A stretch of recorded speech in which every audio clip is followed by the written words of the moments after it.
All right, let's jump right into this explainer and look at the absolute bedrock of mastering complex VLSI and analog circuit design. If you've ever held a modern microchip, you know it's basically a microscopic city, right? I mean, we're talking about packing over 50 billion transistors into something the size of your fingernail. Today, we're going to learn exactly how engineers make sense of all that mathematical chaos. Picture this. Someone hands you a massively complex circuit board. Simply staring at it isn't going to tell you how much current is flowing through a specific path, or what voltage is sitting across a component, or crucially, what happens when the power source suddenly shifts. You can't just guess here. You need a highly precise mathematical way to decode the whole system. And that is where our core definition comes in. Network analysis is, quite literally, our decoder ring. It's the systematic process of analyzing an electrical network to determine its voltage, current, power, impedance, and its overall behavior. This is the math that tells us exactly what's going on inside a circuit under various conditions.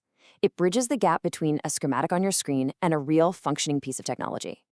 Here is our roadmap for today. We'll hit the foundation of VLSI design, run through core electrical quantities, tackle the two golden network laws, open up the analyst's toolkit, compare analysis versus synthesis, and finally, bridge it all back to analog design. Okay, Section 1, the foundation of VLSI design. What exactly are we looking at? You know, there's a subtle but absolutely vital difference in our vocabulary right out of the gate. While people use these terms interchangeably all the time, an electrical network is broadly just a combination of electrical elements connected together. But an electrical circuit, that is a network that contains at least one closed path where current can actually flow. So every circuit is a network, but not every network forms a complete circuit. Moving on to Section 2, Core Electrical Quantities, the atoms of analysis. We really can't build anything without our core building blocks, right? First up, we have voltage, measured in volts. Think of this as the water pressure driving the entire system. Then, current, measured in amperes, which is the actual rate of flow of that charge. Next up is resistance in ohms, acting kind of like a narrow pipe, constantly opposing that flow. And finally, power in watts, representing the total energy transfer. So you've got pressure, flow, opposition, and energy. Just to show you this isn't black magic, let's look at a super simple setup. Imagine a 10-volt source hooked up to a 2 kilo-ohm resistor. Step 1, we find the current using Ohm's law. 10 volts divided by 2,000 ohms, bam, 5 milliamps. Step 2, calculate the power consumed. 10 volts times those 5 milliamps gives us 50 milliwatts. Whether it's a standard resistor on a breadboard or a microscopic trace on a silicon wafer, the process is the exact same. Take the knowns, apply the rules, and reveal the unknowns. Which brings us to Section 3, the two golden network laws, the absolute rules of the game. The first rule you absolutely cannot negotiate with is Kirchhoff's current law, or KCL. It dictates that the sum of the current entering a node must equal the sum of the current exiting it. Why? Because of the conservation of charge.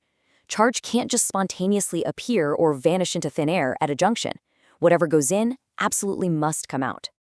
And right next to that is Kirchhoff's voltage law, KVL.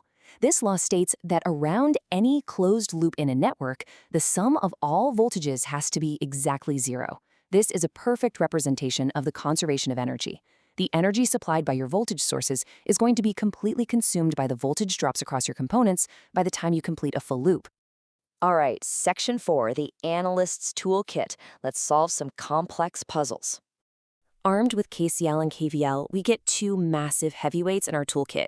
The key takeaway here is that Nodal Analysis leverages KCL to systematically calculate unknown node voltages. On the flip side, Mesh Analysis relies on KVL to calculate unknown loop currents. By picking the right tool for the job, which honestly usually just comes down to whichever method requires writing fewer equations, engineers have two incredibly powerful ways to attack the exact same problem. Now, the specific tool you pull out really depends on what kind of behavior you're hunting for.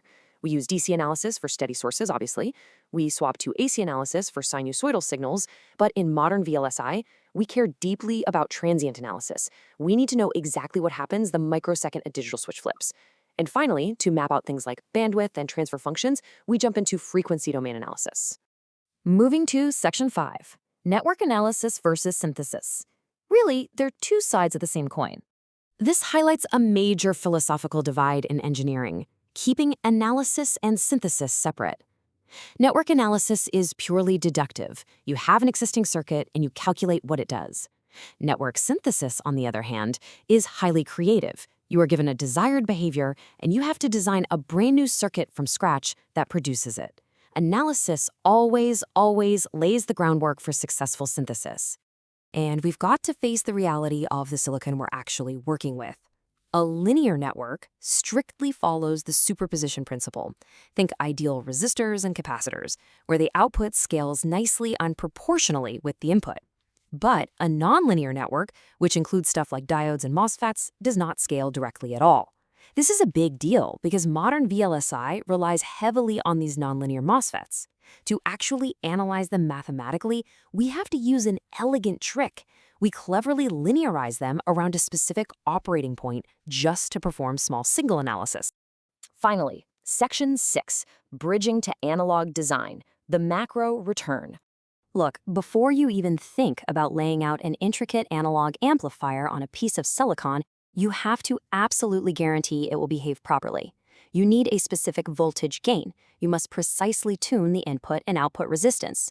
You have to map the bandwidth and ensure a perfectly stable phase response. You can't just cross your fingers. You have to rely on these robust tools of network analysis to mathematically prove your design works before millions of dollars are dropped on manufacturing. Understanding network analysis is the undisputed first step to mastering electronics. It gives you the superpower to look at a chaotic, tangled web of components and see perfect mathematical logic. The foundational rules are set. The tools are right there in your hands. So, the next time you're staring at a blank schematic, what complex VLSI behavior will you synthesize first? Keep questioning, keep analyzing, and I'll see you in the next explainer.